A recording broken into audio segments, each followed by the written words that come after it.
2017 में सोमनाथ मंदिर के नीचे कुछ ऐसा होने की बात पता चली जो अविश्वसनीय थी, जिसके बाद सोमनाथ मंदिर ट्रस्ट की मीटिंग में प्रधानमंत्री नरेंद्र मोदी ने प्रभास पाटन और सोमनाथ में पुरातत्व का अध्ययन करने का सुझाव दिया, जिसके बाद रिसर्च हुई और 5 करोड़ की मशीनें लगा दी गई और जो सच सामने आया उसने दुनिया भर के वैज्ञानिकों को हिला कर रख दिया। आखिर क्या था ऐसा उसमें जिसने भारत सरकार को भी हैरानी में डाल दिया, जानेंगे आज के इस वीडियो में। मित्रों, यदि सोमनाथ मंदिर को रहस्यों का मंदिर भी कहा जाए तो गलत नहीं होगा। यह मंदिर गुजरात के सौराष्ट्र क्षेत्र के वेरावल बंदरगाह में स्थित है। वेदों के अनुसार इस मंदिर का निर्माण स्वयं चंद्रदेव ने कराया था। इस मंदिर की अकूत संपत्ति को अनेकों बार लूटा गया। मुस्लिम आक्रमणकारियों द्वारा सबसे अधिक बार इसे तोड़ा गया, इतनी बार तोड़ा गया जिसका कोई हिसाब नहीं है। लेकिन फिर भी आज यह बहुत ही शौकत के साथ दुनिया के सामने खड़ा है। सोमनाथ मंदिर के नीचे आखिर ऐसा क्या निकला जिसने भारत सरकार को भी हैरानी में डाल दिया?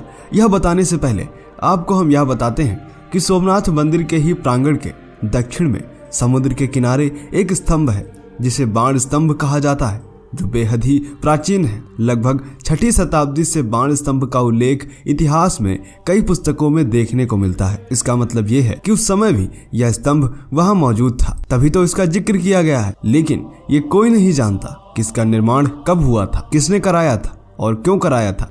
मंदिर के अनेक रहस्यों की तरह यह भी एक रहस्य है जो वैज्ञानिकों के होश उड़ा देता है। जानकार बताते हैं कि यह बाण स्तंभ एक दिशा दर्शक स्तंभ है जिसके ऊपरी सिरे पर एक तीर बनाया गया है जिसका मुंह समुद्र की ओर है। इस बाण स्तंभ पर लिखा है आसमुद्रांत दक्षिण ध्रुव पर्यंत अबाधित ज्योति मार्ग।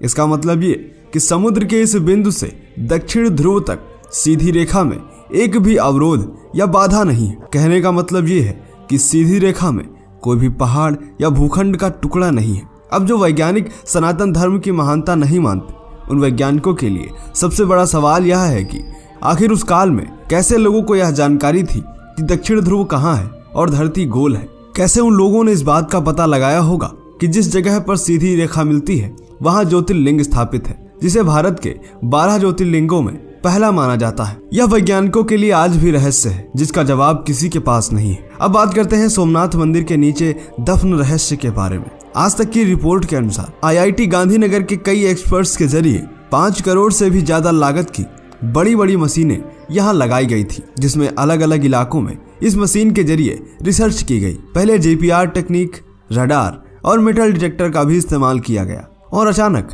वैज्ञानिकों को सोमनाथ मंदिर के नीचे से वाइब्रेशन मिलने लगे। सोमनाथ मंदिर की जगह पर 2 मीटर से लेकर 12 मीटर तक GPR इन्वेस्टिगेशन किया गया। दोस्तों, GPR मतलब ग्राउंड पेनिट्रेटिंग रडार सर्वे की इस अत्याधुनिक तकनीक से बिना खुदाई कराए जमीन से 15 मीटर नीचे तक की सभी जानकारियां आसानी से मिल जाती हैं। जहां जमीन के नीचे से वाइब्रेशन आ रहे थे, उसी वाइब्रेशन की स्टडी करके टीम ने अपनी रिपोर्ट तैयार की थी। जब सोमनाथ मंदिर के नीचे GPR से शूट किया गया तो वैज्ञानिकों को मंदिर के ठीक नीचे 3 मंजिला इमारत मिली, जिसे देखकर सबके होश उड़ गए।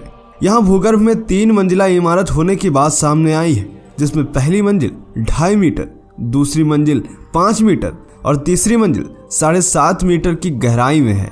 इन सबूतों ने वैज्ञानिकों को भी हैरानी में डाल दिया। ऐसा इसलिए क्योंकि एक मंदिर के नीचे 3 मंजिला इमारत होना कोई साधारण सी बात नहीं है। इस पूरी घटना का खुलासा IIT गांधीनगर और आर्कियोलॉजिकल डिपार्टमेंट के जरिए किए गए संशोधन में हुआ है। इस शोध में पता चला है कि देश के करोड़ों लोगों की आस्था के प्रतीक ज्योतिर्लिंग सोमनाथ महादेव मंदिर परिसर में 3 मंजिला इमारत जमीन के भीतर दबी हुई है। इस बारे में 32 पन्नों की एक रिपोर्ट नक्शों के साथ सोमनाथ ट्रस्ट को दी गई। इस रिपोर्ट के मुताबिक प्रभास पाटन सोमनाथ के गोलोक धाम में आए हुए गीता मंदिर के आगे के हिस्से से लेकर हिरण नदी के किनारे तक हुए सर्वे में भूगर्भ के अंदर एक पक्की इमारत होने की बात सामने आई है। यह रिपोर्ट जैसे ही भारत सरकार को दी गई तो भारत सरकार भी हैरानी में पड़ गई कि आखिर कैसे सोमनाथ मंदिर के नीचे यह 3 मंजिला इमारत हो सकती है। आखिर इस सोमनाथ मंदिर में ऐसी क्या बात थी जिसके कारण आक्रमणकारियों ने इस मंदिर को बार बार लूटा और तोड़ा। ऐसे में सोमनाथ मंदिर के नीचे भूमिगत इमारतों और गुफाओं से इस मंदिर को लूटने का कुछ तो रहस्य जरूर जुड़ा हुआ है, जिस पर गहन शोध होना बेहद जरूरी है। आखिर किसने बनाया था इसे, और इस सोमनाथ मंदिर में कौन कौन से ऐसे रहस्य दबे हुए हैं जो आज भी हमारे लिए अनजान हैं। आपका इसके विषय में क्या सोचना है, कमेंट करके बताएं। मिलते हैं आपसे अगले वीडियो में, तब तक के लिए जय हिंद, जय भारत, वंदे मातरम।